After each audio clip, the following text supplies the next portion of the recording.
Являетесь украинским беженцем-иммигрантом, недавно прибывшим в нашу великую страну? Или вы знаете кого-то, кто таковым является? У нас для вас прекрасные новости. Представляем вам Slavic Vote, вашего партнера в устройстве и процветании в Соединенных Штатах. В Slavic Vote мы понимаем, что начать с чистого листа в новой стране может быть сложно. Вот почему мы здесь, чтобы подать вам руку помощи. Каждый месяц мы организовываем познавательные мастер-классы и семинары по разным темам, чтобы дарить вам знания, необходимые для успешной адаптации. Присоединяйтесь к нам, чтобы встретиться с нашими особыми гостями и нашей командой. Это отличная возможность для общения, сетевых связей и создания долгосрочных дружеских отношений с соотечественниками. Все желающие приглашаются. Вход всегда бесплатный и предоставляются закуски. Для регистрации звоните по номеру 971 244 22 28 или посетите сайт www.slavicvote.org для получения дополнительной информации. Все остальные детали предоставляются после регистрации. Еще раз, звоните по номеру 971 244 22 28. Slavic Vote. Ваш голос, ваше сообщество. Новости региона, выборы, кандидаты, стремления. Новая программа Slavic Vote Live. Каждую неделю в прямом эфире. Slavic Vote Live дает голос славянской общине по всему северо-западу. Мы говорим и информируем о важном в Вашингтоне, Орегоне, Калифорнии. По четвергам в 17:00. Присоединяйтесь к прямому эфиру на 10:40 АМ. Ищите Slavic Vote в соцсетях. Мы намерены продолжать продвигать свое видение и оказывать любую необходимую поддержку сообществу, чтобы изменить ситуацию к лучшему. Slavic Vote Live. Внимание! Редакция медиахолдинга Slavic Family не несет ответственность за содержание рекламных сообщений и авторских программ. Добрый день. Вы слушаете передачу Slavic Vote Live. Спасибо всем, кто подключились на нашу передачу. Мы очень рады быть сегодня. Сегодняшняя передача будет такая посвящена, чтобы мы, как обычно, приходим, чтобы информировать наших славян по поводу выборов, голосования, участия, быть таким, как сказать, активным гражданом Америки. И я думаю, уже некоторые из вас, кто нас слушает, уже получили сегодня бюллетени голосовать. Снежана, ты получила бюллетени еще, нет? Я еще почту не проверяла, но я думаю, уже скоро. Если не получила, то уже сейчас в любой день. Да, я знаю, что уже мне люди пишут мне и говорят, что мы получили, там вопросы задают разные. И вот, если вы получили, я очень рад. И вы, конечно, как обычно, можете к нам обращаться насчет помощи. У нас еще на нашем веб-сайте еще мы не выпустили тот список тех кандидатов, которые мы обычно рекомендуем. Но вы можете там найти страничку, где вы можете нам написать напрямую. И если вы напишете напрямую, тогда мы можем с вами консультироваться и помочь, если вам нужна срочная помощь с этой информацией. Вы также можете нам написать или позвонить. Сначала напишите по телефону 971-244-2228. Еще раз 971-244-2228. Если вы получили бюллетень и вам нужна помощь с этим бюллетенем, пишите по этому номеру, и кто-то из нашей команды вам поможет. Или созвонимся, или напишем, и тогда вы будете иметь ту информацию, которая вам нужна. Надеюсь, все наши слушатели, кто нас слушает, уже до этого времени уже зарегистрированы, уже получают бюллетени, уже голосуют. И даже не только голосуют, помогают ихним друзьям, родственникам голосовать, правильно? Да. Я знаю, Снежана у нас здесь, она очень активная, тоже помогает всем. Чем ты сейчас занимаешься в последнее время? В последнее время, Дима, если кто-то звонит, спрашивает, я получил ballot, pamphlet, что мне делать? Я вижу такого человека, кого мне выбирать. В принципе, просто рекомендации даем или отвечаем на вопросы. Да, мы, конечно, как организация не можем выходить и официально кого-то там поддерживать или агитировать на кого-то кандидата. Мы просто выпускаем список тех кандидатов, которые ближе стоят к славянским ценностям. Да. И вот это очень важно. Наше славянское общество здесь очень большое и имеют разные понятия, но большинство нашего общества имеет такие семейные ценности, такие small business ценности. И вот мы таких кандидатов, можно сказать, поддерживаем, если можно так назвать. Ну, большинство мы опять не будем выходить и так, как говорится, endorse candidates, но мы можем порекомендовать тех кандидатов, которые мы думаем, которые ближе стоят к нашим ценностям. Я знаю, что очень много хороших кандидатов. Можешь немножко объяснить, вот сейчас у нас будут предварительные выборы. многие люди даже не понимают, что за предварительные выборы. Мы смотрим на результаты, и 20-30% максимум, кто голосует в этих выборах. Можешь объяснить быстренько, что за выборы предварительные, или по-английски primaries? Да, primaries — это где мы голосуем за людей, которые будут, можно сказать так, править в нашем городе, в нашем штате или же также в нашем каунти. Это люди очень важные для позиции здесь в штате. Что касается наших городов и также наших communities, это очень важно. Дима, ты говоришь 30% только, которые голосуют. Максимум. Это очень мало, Очень ребята. мало. Если вы не голосуете в primaries, пожалуйста, как мы вам можем помочь, дайте знать, и мы поможем вам, потому что это очень важные elections, где надо голосовать. Так что, пожалуйста, обращайтесь, и мы вам поможем. Да, конечно. И вот 30% это, я бы сказал, максимум. Конечно, в эти выборы, когда уже президентские выборы, тогда больше уже кандидатов, и больше людей интересуются в выборах, и уже ближе мы видим к 30%. Да. Ну, когда мы смотрим на, например, midterm elections или просто off-season elections, тогда вообще там 20%. Так, к сожалению. И вот мы рады, что мы можем здесь быть, чтобы поощрять наших славян, чтобы они участвовали, были более активными и голосовали чаще. И не забывайте, что выборы не проходят каждые 4 года.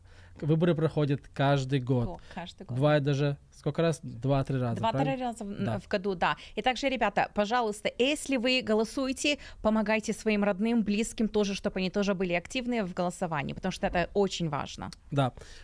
Я, когда уже напоминал на прошлой неделе, уже у нас, к сожалению, прошло время, чтобы зарегистрироваться, голосовать в этих выборах.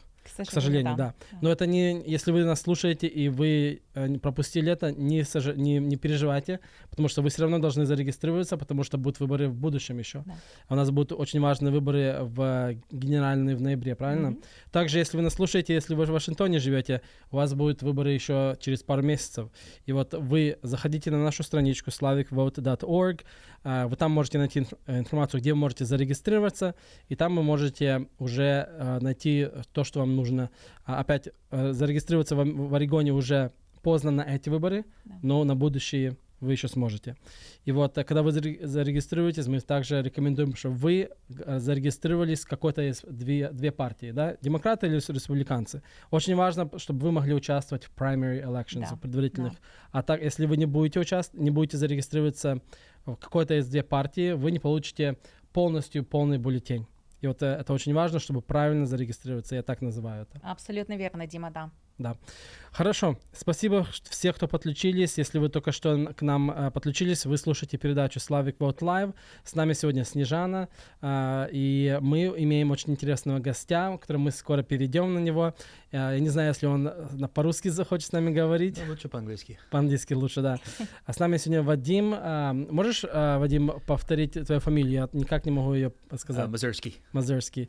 Это какая фамилия? Украинский. Украинская, да?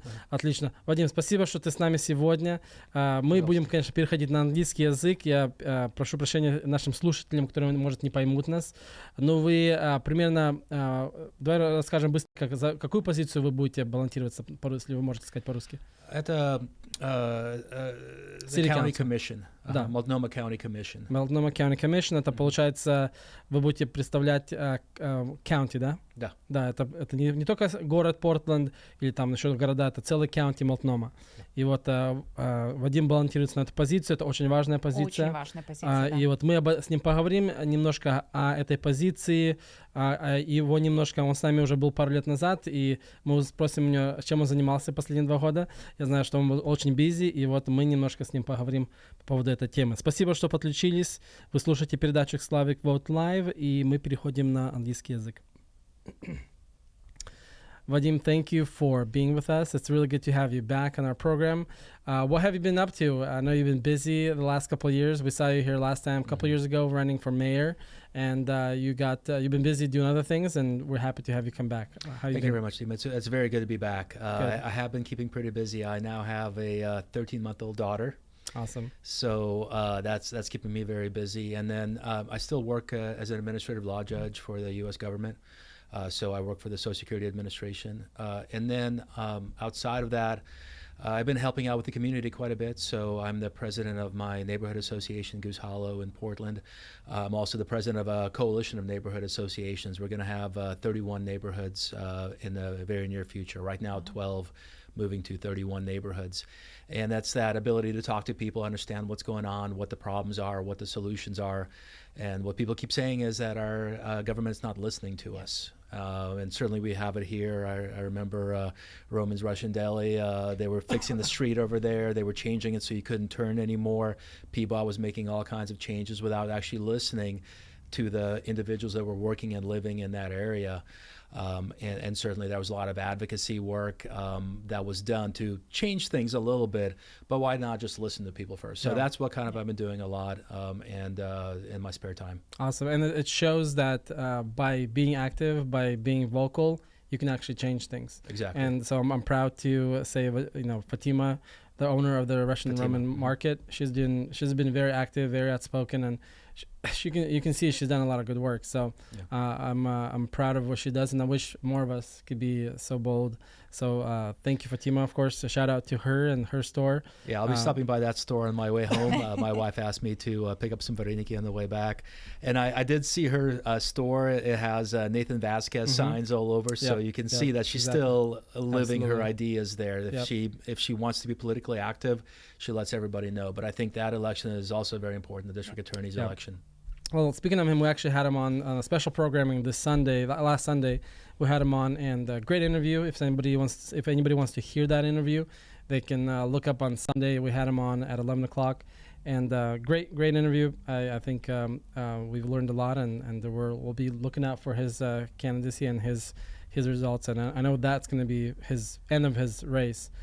So we'll see if he gets through the line, and he's running against Mike Schmidt. Mike Schmidt, exactly. Well, tell us a little bit about this position. I know there's been some changes since last time.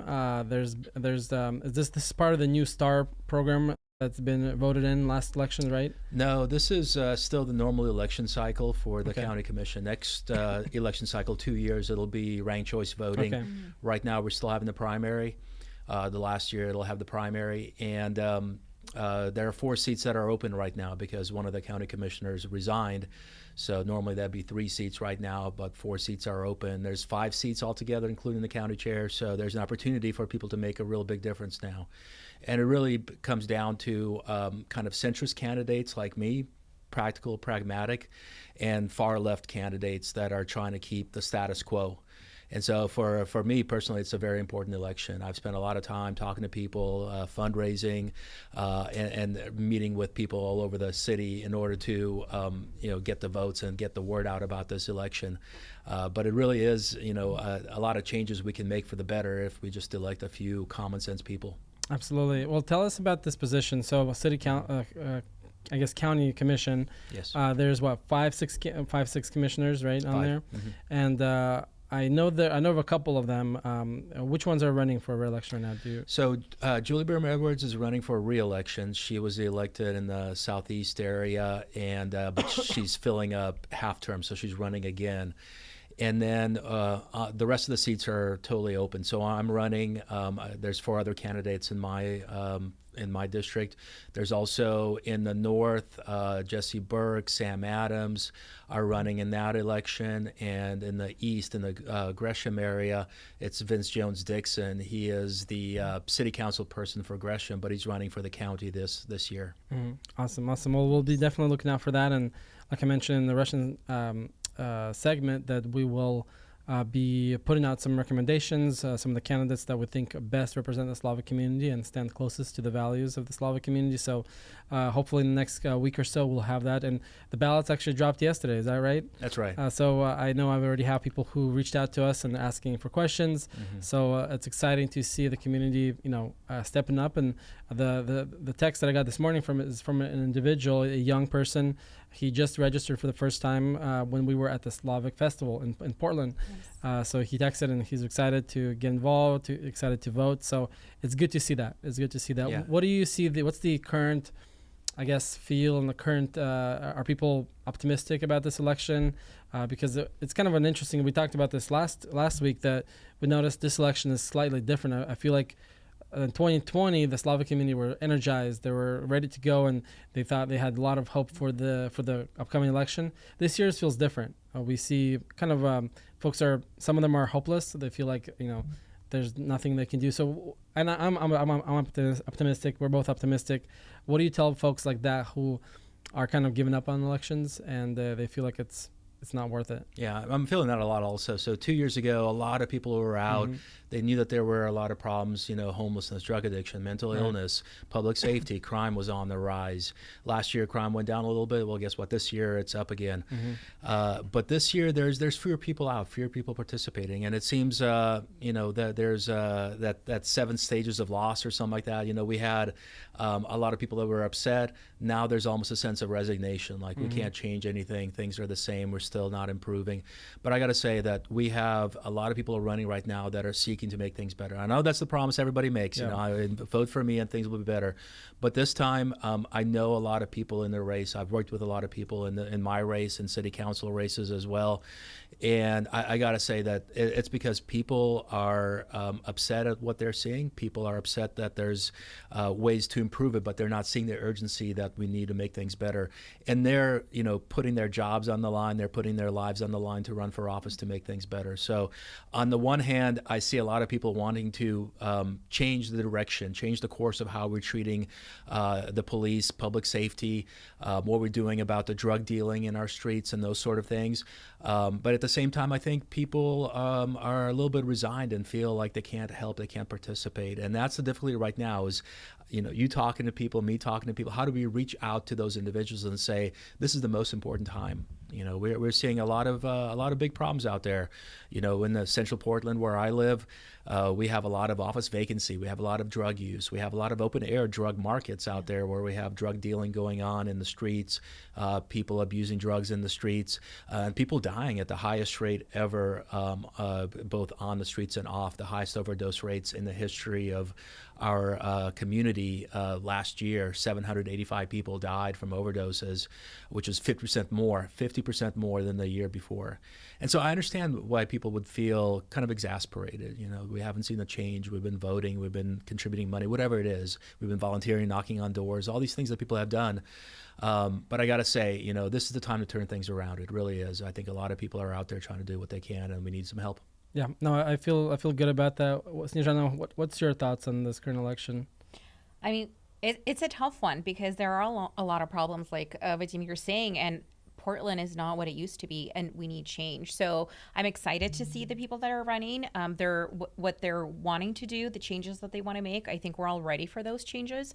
But from your perspective, what do you think is the number one issue that you would like to address once you get elected? What is that top issue you think that Portlanders are seeking? Yeah, it's obviously homelessness. So a couple of years ago, it was maybe the high cost of housing. Now everyone I talk to is concerned about homelessness and how we deal with it, and crime to maybe close second. Plays into it. And then they go hand in hand, right? I mean, we know that, with the drug dealing, with some of the things that happen around there, the crime goes up accordingly as well. People with schizophrenia being out in the streets, causing perhaps some havoc in the community as well.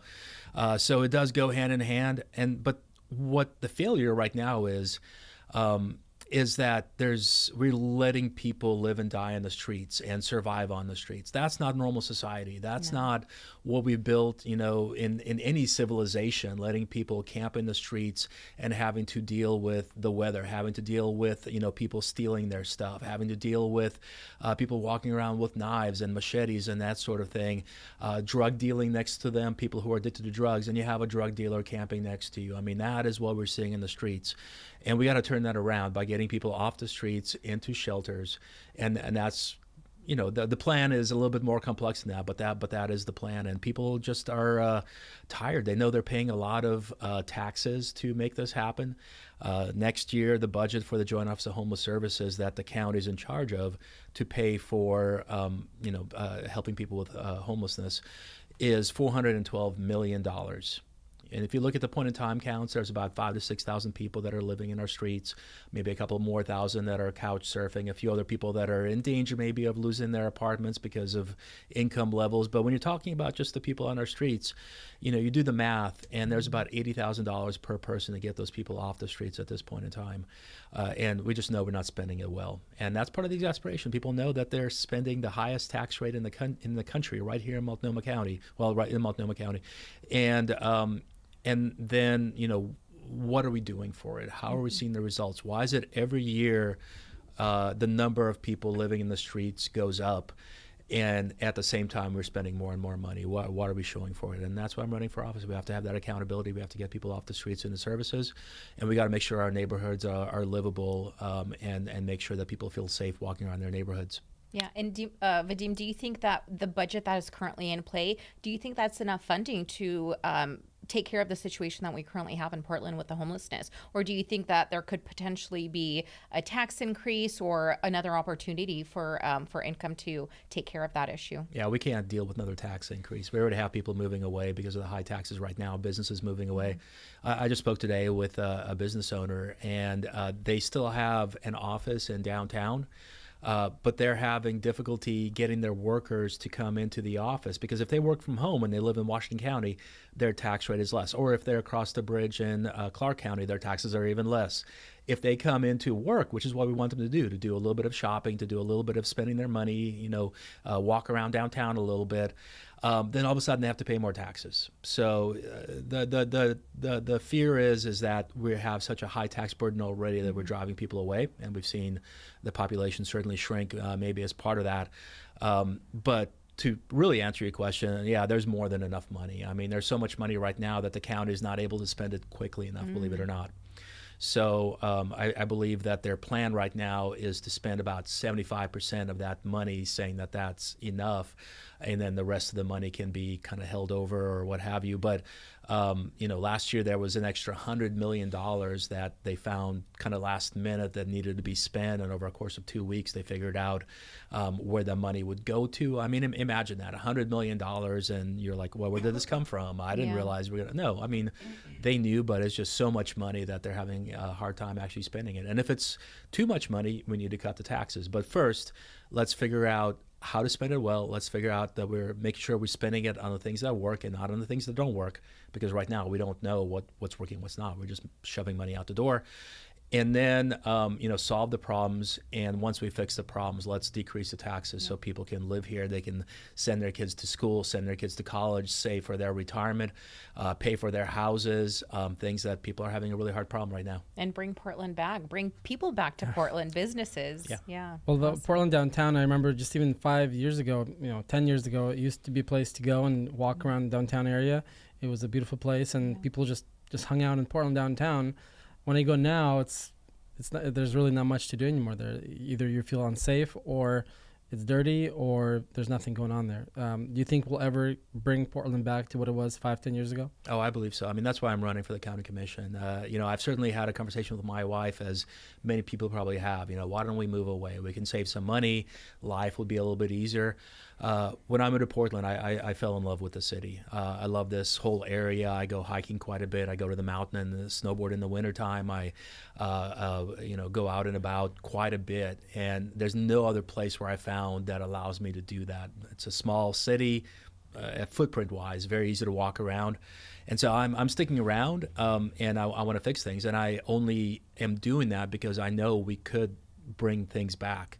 I know that because San Francisco is improving, Seattle's improving, and San Francisco is an interesting model because you have the Tenderloin area where they have the open drug markets like we have in downtown and Old Town, and even a little bit in Central East Side, and certainly even farther out. I mean, you go to Lentz and you'll see that as well. But there's pockets, right? And so the Tenderloin area in San Francisco is not doing that well because this for the same reasons we're seeing here. But then there's other areas of San Francisco where, the government there, the people there have said, no, that's enough. We're not going to let that continue in our areas. and they're vibrant. People are coming back to the office 3-4 days a week, sometimes more if they don't have that choice, but at least a little while. Because people are social animals. We want to go out, we want to catch some music, get some lunch, get a dinner, have some coffee, see other people. I mean, that's what society is about, right? And so given that opportunity and that, to your point about feeling safe, then we can really bring people back. And there's a lot of people that are trying to do that right now. And so there's going to be a lot of music downtown, sometimes free music, sometimes, concerts that you have to pay for. But there's people that are doing that. But also we got to meet them halfway and make sure it's safe. Yeah, absolutely. Well, I'd love to go to an event one of these days eventually in Portland once it's safe, because currently I don't feel safe going to Portland, especially as a female. you know? Yeah, and I can't blame you. I mean, some people say it's all just made up and stuff like that, but I've talked to too many people that have firsthand experienced being victimized by criminals. And you got to recognize the truth in that. Aside from the numbers, the murder rate and everything, Portland is still relatively safe compared to maybe, Baltimore or some of these kind of places. But we're way less safe than we were a few years ago. As I mentioned, I still go out. So there was a concert in Pioneer Square I went to last summer. And music was playing. I was there with my wife. I was there with our baby daughter. We had her in one of those little front backpack things, And I came home, and the next day I learned that there was a shooting just across the street from that concert from Pioneer Square. Now, we didn't hear it because the music was so loud. We saw some police cars, but you see police cars, that happens. But turned out that there was a shooting just down the street from that. I was there, my wife, my child. There were probably a few thousand people there for that concert. And only to realize that, we can't allow that to happen. We got to make sure it's safe for people to come down. Absolutely. For sure. Well, thanks for sharing that. Well, I'm sure there's a lot of folks. I know we jumped in kind of to the issues right away. Yeah. I'm sure folks are tuning in who never heard about you. Let's rewind back a little bit and share a little bit about yourself. Go back in time as far as you want, and we have plenty of time. And folks already maybe who tuned in last time know a little bit about yourself. But for those folks maybe who are learning about you for the first time, I know you have some Slavic roots. Yes. Let's hear about it. So I was born in Kiev, Ukraine, in 1972. So it ages me a little bit there, but 1972. And my parents were Jewish, so they were able to leave the Soviet Union. That's one of the very few things that you could actually leave the Soviet Union for. But of course, you had to renounce your citizenship, and this was before the days of the internet. Before we didn't have cable, obviously Iron Curtain. You didn't know what was going on in the rest of the world. One of the bravest things I can ever imagine. They had to renounce their citizenship. They were never allowed to return to see their parents, their relatives. Back in Kiev and spread throughout the Ukraine. But they chose to do that because they knew life was better in the West. So, we were able to leave. We got on a train. We're dropped off in Vienna, spent a few days in Vienna. Vienna said, okay, well, now it's time for you to go to Italy. I mean, there was like a little pathway back then as to where refugees went. And so we went outside of Rome for a little while, lived in an apartment with another family. We were allowed a couple suitcases each. I talked to my mom about that. She said we were allowed to exchange $90. That was it. $90 per person was all we could take with us, and a couple suitcases. So again, one of the most bravest things I can imagine. If I had like $90 and I was told to go to whatever France, I'd be like, no, that's not enough, right? And France is an easy country to live in, but God forbid you're like leaving from the Soviet Union, going to America, having to spend time in Europe, not having a job, not knowing anybody, not knowing the language. Here's your $90. Goodbye. Good luck. And they did that. So we lived in Italy for a little while until the U.S. allowed us to come. And then we arrived in Cleveland, Ohio, lived there for a little bit, Erie, Pennsylvania. My father's, none of us knew English, so my father's English was pretty bad. He was an engineer, but he couldn't work as an engineer, so took odd jobs. He didn't know about welfare, didn't know about anything at all. He thought if he didn't work, we would all starve, so he just worked whatever people would give him. And his first job was as a coat checker, working at people's parties, basically. But then he moved around from job to job. We moved around from city to city. Went to Texas for the oil boom. Then there was an oil bust, so he lost his job. So we moved around a little bit more. the immigrant story. And my parents were like, study hard, do well in school, go to college, go to graduate school. You can be a doctor, you can be a lawyer. If you can't be one of those, then you can be an engineer. That was the choices I got. So I became a lawyer, and I'm really glad I did. It gives you kind of an understanding about how things work, gives you a lot of options in life. I think it's really good for running for office as well. You understand why there's certain laws, why there's certain policies, and you really understand why policies are broken. You have to kind of see the big picture, and that's what being a lawyer does for you. And so, so I worked as a lawyer for a little while, then for a law firm, went to the U.S. government, worked for Health and Human Services for Medicare, and then got a job as an administrative judge for Social Security. So that's what I do right now. I managed offices in Houston, managed the office here in Portland until I stepped down. And so I have that kind of managerial experience. While I was in healthcare, I managed countrywide programs, worked on the Affordable Care Act. And that's the experience I bring for running for office. It's not just, from a small slice or an advocacy group or some of these other things that people do. It's actually working with people, working with policies, working with laws, managing large organizations, managing people, working with unions. And that's exactly what you need right now. Someone that has that experience, someone that's practical, pragmatic, able to get things done. And that's why I decided to run for office, because I was very confused about what was happening. It seemed it was a failure on leadership. And so I know I can do better in office. Awesome. Yeah. Well, with your experience, it sounds like you're going to do a great job. So yeah, you have a lot. Yeah, that's. Thank you for sharing the story, because I know I when I get a chance to share my family story and their immigration story, I think those are important to kind of remember those, for one, and also highlight the courageous acts of our immigrant parents, because they came through a lot, and I'm sure there's things that you didn't share as well, but there's a lot of hard things that you go through when you go through that, and so it gives them I guess it highlights their courageous acts that they've gone through. So thank you for sharing that. I guess what I wanted to talk about, actually I think we need to jump into a quick break. I'm going to take a quick break and do some shout outs to some of the organizations that support us, and then we'll be back to continue this program. Well, I just wanted to just mention thank you to all of our listeners and all of our donors and supporters who support our program. We have folks like Pilmeni, Sibroni. We want to give it a shout out to them. If you shop at Russian stores, you will find the Sibroni dumplings. Those are really good. You can find your local Russian store. You can also drive down to Hawthorne Street, and there's a Pilmeni. They're also one of our donors. Please support them, and I think you would not regret trying those dumplings. Have you ever been to a Pilmeni? I have not, no. You should try it out. Have you tried? Yes. Yeah, they're a great place. So I want to give those our sponsors a shout out. Also, if you are interested to support us, we got a busy year. We got a lot of going on this year. Feel free to visit our website, slavicvote.org, and you can find the links there to either become a sponsor or just one-time or monthly donor as well. So we appreciate every single donor of ours. We appreciate every single dollar that's being donated to this organization.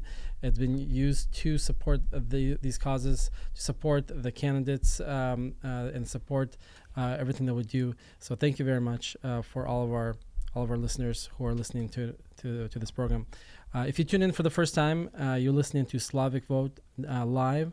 Our organization is focused on helping the Slavic community get active, making sure they're registered to vote and activated to get involved in the process that we're in.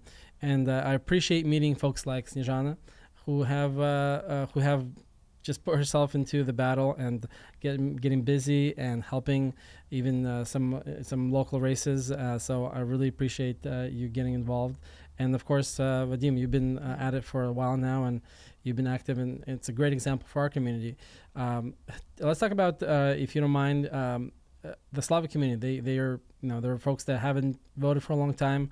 They haven't gotten involved for a long time. What it's like. What would you say for those folks who may be listening, who don't know where to start? They want to get involved. They want to do something. They want to help the Portland grow, or maybe Vancouver or other states that they're in.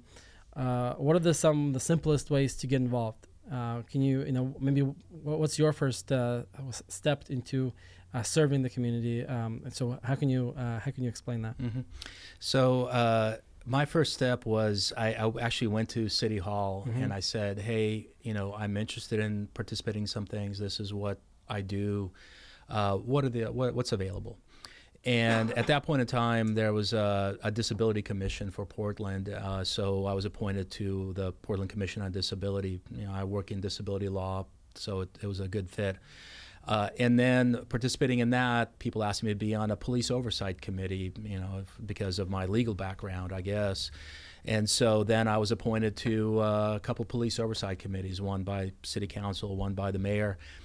And then, so part of it was just finding out what government organizations were available that you could join in. And there's usually a lot. There's budget committees, there's advisory committees, there's immigrant committees as well. So if you live anywhere in the Portland vicinity, the Office of Civic Life, Community and Civic Life has a New Portlander Commission, which helps, kind of advise the city on immigrant issues, refugee issues.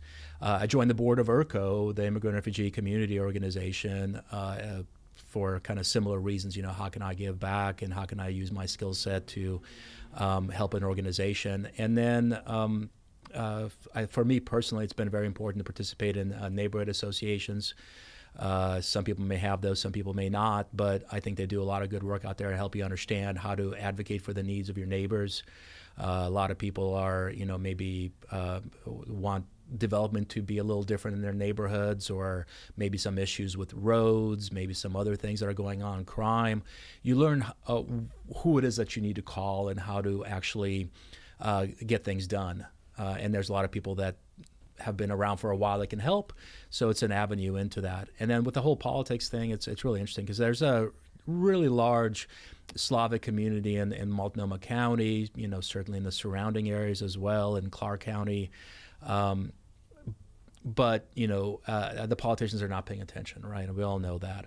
And part of it is, as you mentioned, there's not the thought that people are voting or working together. And no one's keeping track of that. It's not part of the census. No one knows exactly how many Slavic people, because when you fill in the blanks, you're white or other or whatever it is. There's not a different designation, so it's hard to figure out how many people are out there. But we know that there's a lot. And so I spoke with Jeff Gudman. He's running for office right now, treasurer. And, he wants to get the legislature to organize a Slavic caucus. So we have like the Black Caucus that represents African-American Black communities. There's various caucuses that represent certain communities. But guess what? There's no Slavic caucus, even though, Russian is probably the third most spoken language in Oregon still. And that would be very important. But part of that is making sure that we organize ourselves, whether that's in churches, faith-based organizations, synagogues, whatever that might be, in communities, and then having our voices heard. It really is an untapped potential, so thank you very much for all the work that you're doing. And I know it's not easy reaching a lot of people and getting them to vote, but voting is very important. Having your voice heard is very important, and making sure we're voting together and helping one another is very important.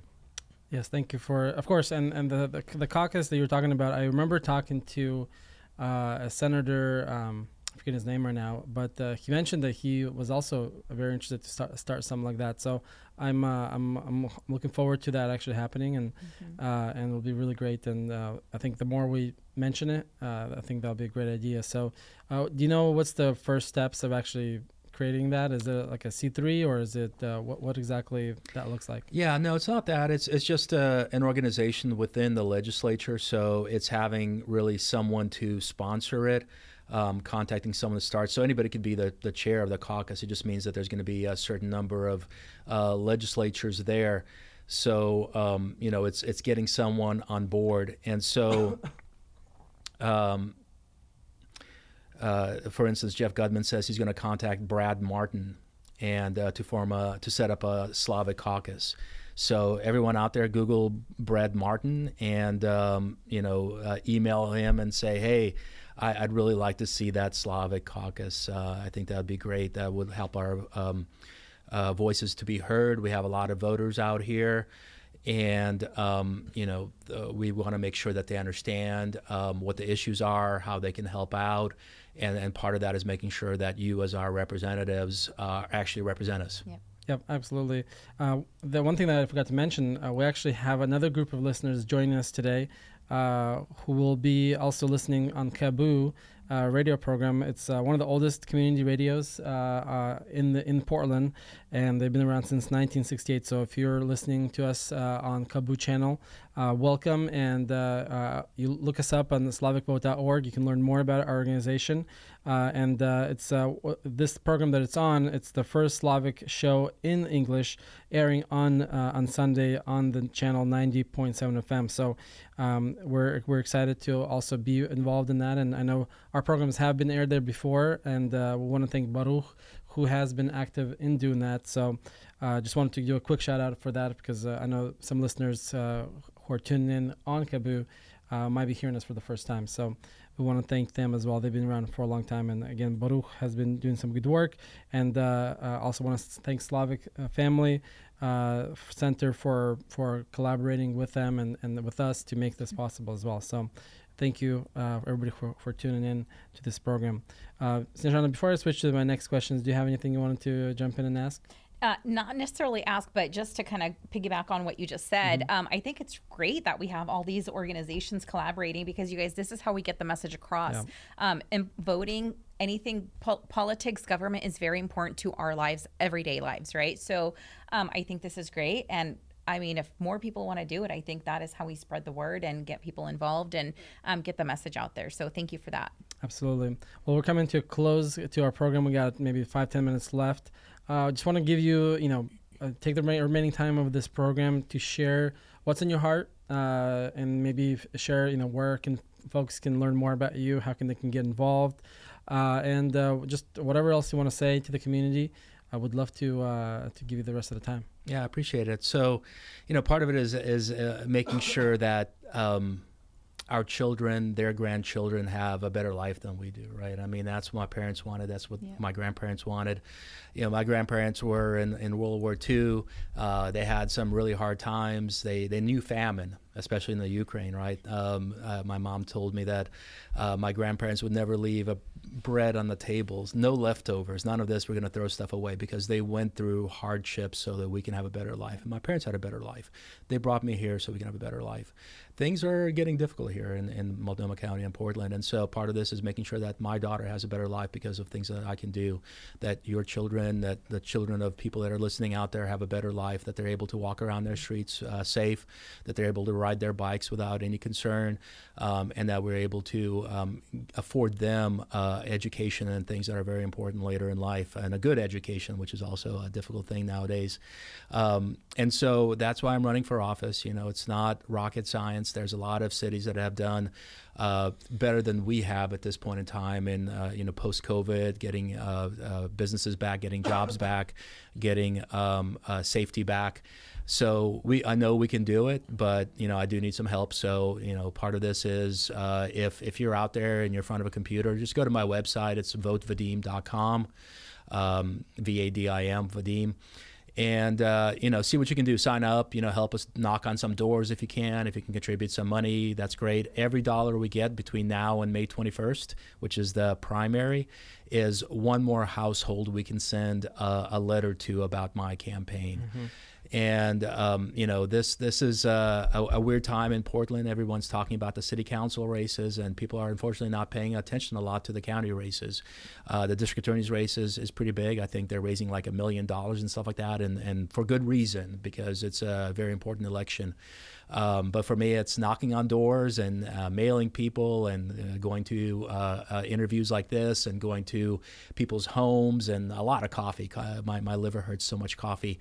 But, it's talking to people. So I really appreciate it out there. And, there's no reason to be turned off to politics. I know it's a 4-letter word at this point in time. There's been a lot of people who have failed us right now. But now's the time to really make a difference, and now's the time to really roll up your sleeves, do what you can, so that our children have a better life than we do. And I think it starts right now. Can you repeat that website again? Where can folks find your information? Votevadim.com. Perfect. And so folks can find information, how to get involved, how to contribute to your campaign, how to volunteer, and all those good things. So visit our website, definitely. So we're gonna see you on the ballot, of course. What are the other candidates that they're gonna be on the ballot that you would, ask folks to maybe support as well? Yeah, so I have some friends that are running in other races, for the county. So, Nathan Vasquez, you all already know, he's helped some friends of mine with some pretty serious criminal problems. So I just, from a personal level, irrespective of, what political affiliations or whatever, he's a good guy. Up in North Portland, Jessie Burke is a good friend of mine. She's running for county commission in District 2. She's doing well, but there's a lot of people running in that race. So I hope people will look into her campaign. She actually owns a hotel in West Portland, but she lives in North Portland. And then Vince Jones-Dixon is in Eastern Multnomah County, running over there as well. I've spoken with him on many occasions and have gotten to trust him and gotten to know him well. So I think if we get those individuals elected, and then I think I mentioned this earlier, but Julia Brim Edwards is doing a really great job right now. I hope she'll get reelected. I assume she'll get reelected. She's doing a good campaign. But those are the four people that if I were to be able to vote for all of them, those, including myself, I guess I'm the fourth. But yeah, exactly. So those are the people that I think if we are elected, we've all been working together. We know what the needs are. We'll continue working together and make things better. And so those are the county commissioners. Is there anything in Portland? Is there a mayor race this year, or is that later? Yeah. So probably after my election, I'll be coming out with an endorsement for the mayor's race. I've been very fortunate in that 3 of the mayoral candidates have endorsed me. Nice. So Renee Gonzalez, Keith Wilson, and Mingus Maps have all endorsed me because I've worked with them in various ways. They want to work with me on the county commission, so that's very important. And that's going to be a really tough choice if I have to pick between them in order to endorse them. But for sure, I'm not going to do it right now. Right. But all of them are great candidates, great people, good hearts, and so I think they're all doing a lot of really hard work right now, and I wish them well. But that'll be forthcoming after my primary. I'll have to make that tough choice. And but yeah, the mayor's race is pretty important because they'll be appointing the city manager who will run the whole city bureaucracy. It's a very new position in Portland, and that decision is going to be a very tough decision and a very important decision. What are the number one issue you think that, I know we're talking about homelessness already, but what else is out there, or homelessness is number one issue that we're talking about? I mean, public safety is number one. So, we want to bring businesses back. We want to bring people back. We want to grow Portland. We want to be able to make housing affordable, which can mean 2 things: lowering the cost of housing or bringing good jobs here so people can actually afford to work and live in their neighborhoods. So those are all periphery sort of things, but we can't do any of that unless we solve the underlying difficulties that are making people leave, that are making people not want to walk their neighborhoods or visit other areas and go out a little bit. And that's, we have to address crime. It's going up this year again. Last year it went down a little bit, although even last year was much higher than 2019 or before. And the county is in charge of the district attorney's budget. The county is in charge of the sheriff's budget. The county is in charge of the jail budget. The county works with the county judges to set policies. So there's a little story here, but there's a guy that was arrested with 52 pounds of fentanyl. 52 pounds of fentanyl and guns. And the person had been arrested for selling drugs before and had a warrant for his arrest, but had never actually come in to have a trial.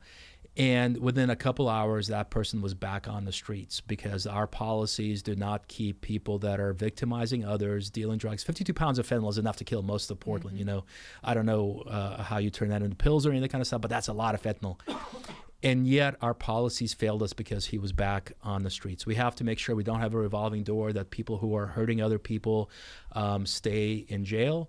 And part of that is working with the judges on the county side, making sure that happens. So the city's in charge of the police.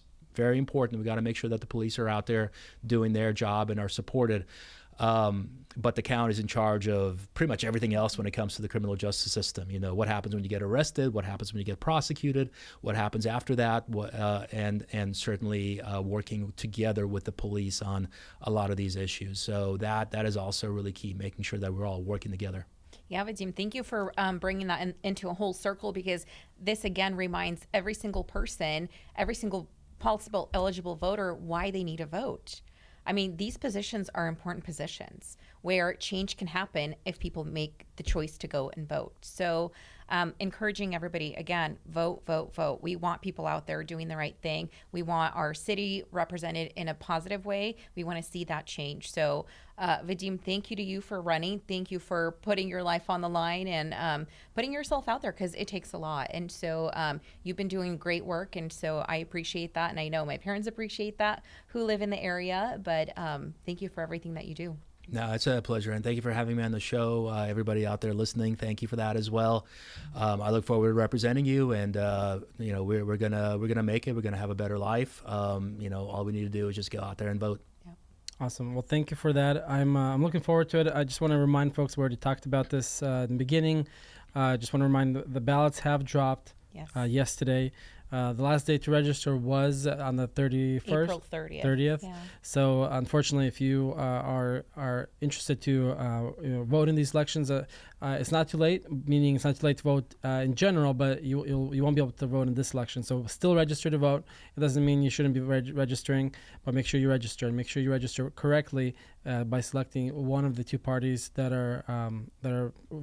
gets involved in the primaries. And Dima, where can they register? So when we talk about registering, can we guide the people who are listening to us where they can go to do the registration process itself? The easiest one, obviously, I'm biased, but I'm going to say SlavicVote.org. That's going to be the best place. You will find a big button on the top corner that's going to say register to vote. Once you select that, it'll take you to a couple questions to make sure it gets you to the right website, either Washington or Oregon, and we might even have California there as well. So it's really easy. Definitely the easiest, I'd say, yes. For sure. And then you can also find other great resources. You'll find previous programming. You'll find program with Vadim from a couple of years back. I would say it was a great program, and you'll find other resources like just how to vote, how to register, and hopefully soon we'll have those candidate recommendations on there as well. So we'll have that available as soon as we can. In the meantime, if you are looking for assistance quicker, please fill out one of the forms there to reach out to us directly, and we'll be able to work with you one-on-one and counsel you and help you, making sure you are staying active in these elections. And an educated voter. Absolutely. At that, yeah. Absolutely. And of course, if it's easier, you can always text us as well. I will give my number, 971-244-2228. That'll be one of our representatives will reach out to you and help you if you have any questions. Just text that number. Once again, 971-244-2228. And of course, the last day to vote is May 21st. And I know there's this confusion to vote early, the vote day of the election. What do you guys think? What's better, vote the day of or vote early? I say vote early, because the earlier you vote, the better you can reconcile your ballot if there's an issue. Tracking your ballot online is one of the great ways to do it, because if you mailed it in or dropped it off in person, you can track your ballot to see if it's been received. But definitely, vote early. Absolutely. Let's do it early. Let's make the change, because we want to see the numbers. We want to see the count. And by the 21st, hopefully we'll have some results. Exactly. I'm being really hopeful here, wishful, right? But the sooner we can get them in, the better, the quicker we'll have results. What do you think? Early? Definitely early. If you're voting for me, super early. If you're not voting for me, do some research, take some time, think about it. But yeah, the earlier the better, just in case something happens. Sometimes I need to check your signature or whatever, so we want to make sure you get it out there. Absolutely. And I say, if you're a skeptical voter, and I say go to the elections office. What I do, I go to the elections office, I give it to them, have them verify my signature, and then they will count it right there in the spot. So this way, for sure it got received. I know some folks don't want to mail it in for different reasons, but in order to get over that, just go directly to the elections office. And one thing, Dima, about going to the elections office, I'm going to bring this up because I think it's an important process for people to see, because when you take your ballot to the elections office, you can actually see the process of how they count, how they validate, how they check your signatures. You can stand there and observe, and if you have questions, there are people to answer those questions for you. So it's a great way to understand the process as a whole. Absolutely. Any comments on that? No, sounds good. Got it. And I also say, like a lot of folks in the Slavic community, we have a lot of different signatures, versions of our signatures, or because it's such a complicated signature, it could be looking a couple of different ways. So you can actually submit multiple versions of your signature. So if you need that, you can actually do that at the elections office as well. I know I have a couple varieties that I submitted, and making sure my vote doesn't get rejected, because that happens all the time. And we have after the election, then we have a couple weeks to rectify it. Exactly. Yeah. So that happens every single year. So make sure you not only turn on your ballot, you verify, make sure it got counted, because the Slavic community is probably the worst at that. And there's thousands of ballots get rejected because of the signatures. So make sure you check on that. And that's pretty much all I got to say. May 21st is the election day. Vote early. Go to the elections office and make sure you get out there and vote. And make sure you get a friend or a family member. Make sure they're voting as well. Make sure they are staying active. And let's get Vadim and the other good candidates over the line. And Absolutely. And then we'll be preparing for the general election. And of course, Washington, we don't forget about you. You got an election coming up as well. Make sure you register to vote. Make sure you are actively registering others to vote and staying involved. And that's about it. That's all I got for this program. Thank you, Slavic family. Thank you, Andrei, for everything you do. And thank you, Snezhana, for being here. Thank you for continuing the fight. And we're always motivated to see you continue doing this. So thank you. Have a great day, everybody. We'll see you guys next week. And thank you again. Take care. Внимание! Редакция медиахолдинга Slavic Family не несет ответственность за содержание рекламных сообщений и авторских программ.